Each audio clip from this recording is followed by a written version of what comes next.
안녕하세요. 오늘은 명품 브랜드 탄생과 역사에 대해서 말씀해 드리겠습니다. 명품 브랜드 첫 번째 스토리는 루이비통인데요. 루이비통은 최초로 여행용 트렁크 가방을 만들어내면서 지금까지 계속 성장하는 세계적인 명품 브랜드이며 국내에서는 3초마다 볼 수 있다고 해서 3초백이라는 별명이 있을 정도로 세계적으로 여전히 사랑받고 있는 명품 브랜드 루이비통에 대해서 말씀해 드리겠습니다. 루이비통은 1821년 프랑스 시골 마을 안시에서 태어났습니다. 그의 아버지 피에르 비통은 목공소를 운영했기 때문에 자연스럽게 루이비통도 아버지처럼 목수가 되는 것이 꿈이었는데요. 그러나 14세가 된 후 루이비통은 고향이 작다고 느껴 파리로 가겠다고 마음을 먹었으며 아버지에게 파리로 가겠다고 말을 하게 됩니다.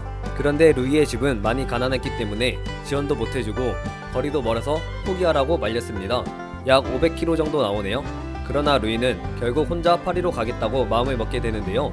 참고로 1835년 자동차는 물론 기차도 대중화되지 않은 시기에 마차가 발달했으며 도로는 비포장 도로였습니다.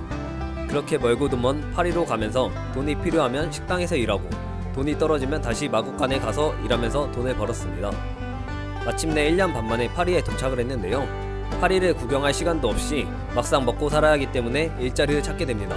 우연히 가방 가게에서 일자리를 구하는 걸 보고 일을 시작하게 되는데요. 여기서 운명의 시작이었습니다.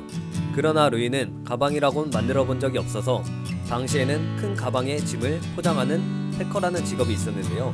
그렇게 루이는 짐을 싸는 패커로 일을 시작하게 됩니다. 일을 하다 보니 루이의 가방 포장하는 실력이 정리도 잘 되고 너무나 뛰어났습니다. 그렇게 소문이 조금씩 나기 시작하면서 파리 전체에 소문이 났고 그 소문이 나폴레옹 3세 황실에까지 흘러갔다고 합니다. 그 후 황실 황후는 루이를 불러 짐을 싸보라고 했는데요. 역시나 듣던 소문대로 짐 싸는 실력이 좋았던 루이는 황후의 담당 패커로 일을 하게 됩니다. 패커로 일을 하면서 손재주를 발휘해 큰 가방도 만들고 더욱더 자신의 일에 최선을 다하며 열심히 살았습니다. 그렇게 어느덧 30살이 훌쩍 넘었는데요. 좋게 지켜보던 황후가 도움을 주게 됩니다. 그렇게 황후의 도움으로 33세에 자기의 이름을 건 루이비통 여행용 가방점을 오픈하게 됩니다. 당시 여행용 가방들은 뚜껑들이 둥그스름해 차곡차곡 쌓기도 힘들었고 위에 말씀드린 것처럼 마차 시대였기 때문에 비오는 날 가죽이 젖어 망가지곤 했는데요. 그 점을 보완해 루이는 가방 뚜껑을 사각형으로 만들고 방수 캔버스를 사용해 비가 와도 문제가 없을 뿐더러 내부에는 칸막이까지 있어 옷이나 소품 정리가 편리한 가방을 만들었는데요. 그렇게 만들어진 최초의 사각 트렁크가 탄생합니다.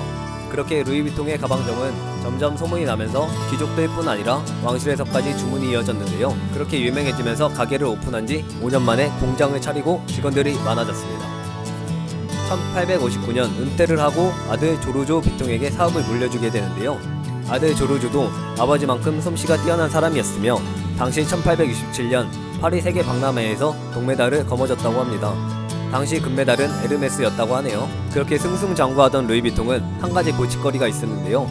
바로 짝퉁이었습니다. 옆 동네에서 줄줄이 짝퉁을 만들어서 팔고 있었습니다.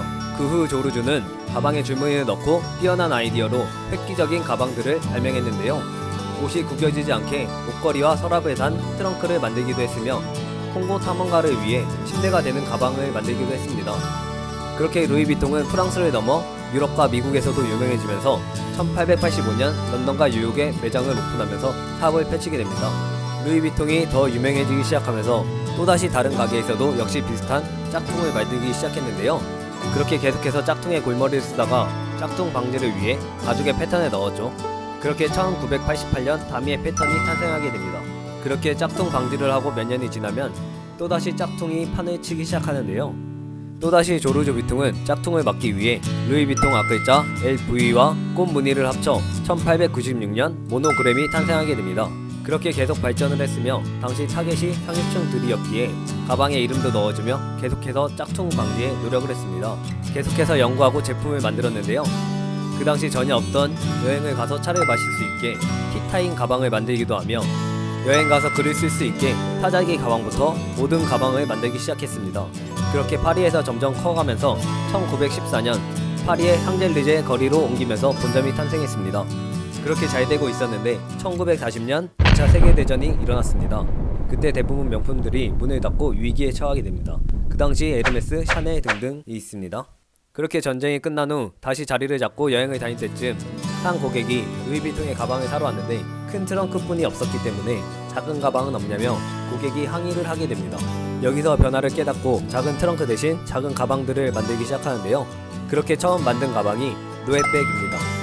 처음에는 일반 가죽으로 만들었다가 반응이 별로 없자 1932년 모노그램 패턴으로 만들어지면서 유행하기 시작했습니다. 같은 디자인보단 다른 디자인을 연구하면서 1966년 파빌리온 백을 선보이며 또다시 전성기를 맞게 되는데요.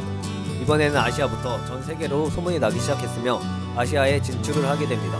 1978년 일본에 매장을 오픈하면서 또다시 디자인과 좋은 소재로 1985년 에픽백 라인을 선보이게 됩니다. 그렇게 잘 나가던 루이비통은 너무 유명해져 너도 나도 드는 촌스러운 브랜드가 되면서 80년 후반부터 경영난을 겪게 됩니다. 마치 전부터 루이비통을 탐내고 있던 베르나르 아르노가 집어삼키게 되는데요. 베르나르 아르노는 명품 브랜드들이 파산 직전 힘이 없을 때 하나씩 집어삼키기 시작합니다. 처음에는 모ët 쌍동과 헤네시였습니다. 그렇게 루이비통도 인수하면서 모ët 쌍동과 헤네시, 루이비통을 합쳐서 LVMH 그룹을 만들게 되는데요. 그렇게 베르나르는 루이비통의 젊고 독특한 수석 디자이너로 마크 제이콥스를 영입하면서 또다시 전성기를 한 번 더 맞이하게 됩니다. 제이콥스는 변화를 위해 의류 라인도 선보이며 모노그램 가죽에 에나멜을 코팅한 베르니 라인을 선보이는데요. 역시 젊은 여성들은 환호를 했죠. 그 후 기세를 몰아 이렇게 파격적인 그래피티 라인도 선보이며 루이비통을 젊고 발랄한 이미지로 변신시키는 데 성공을 하는데요. 또한 일본 아티스트 타카시 무라카미와 콜라보의 컬러풀한 모노그램이 탄생하기 시작하면서 홈런을 쳐버리게 됩니다. 그렇게 해서 루이비통은 전 세계적으로 센세이션을 일으키며 명품 브랜드로 자리를 잡게 되게 됩니다. 여기서 마크 제이콥스도 유명해지기 시작하죠. 이렇게 명품 브랜드 루이비통 역사가 정말 대단하죠. 시대를 빠르게 변화하면서 계속 연구하고 발전하면서 역시 명품답다는 생각이 들게 합니다. 아직도 루이비통의 가방은 수작업으로 만들기로 유명한데요. 정말 대단한 명품 브랜드인 것 같습니다. 이 영상이 도움이 된다거나 다음 시간이 궁금하시다면 좋아요, 구독, 알림 설정 해주시면 정말 감사합니다. 다음 시간에 봐요. 제발.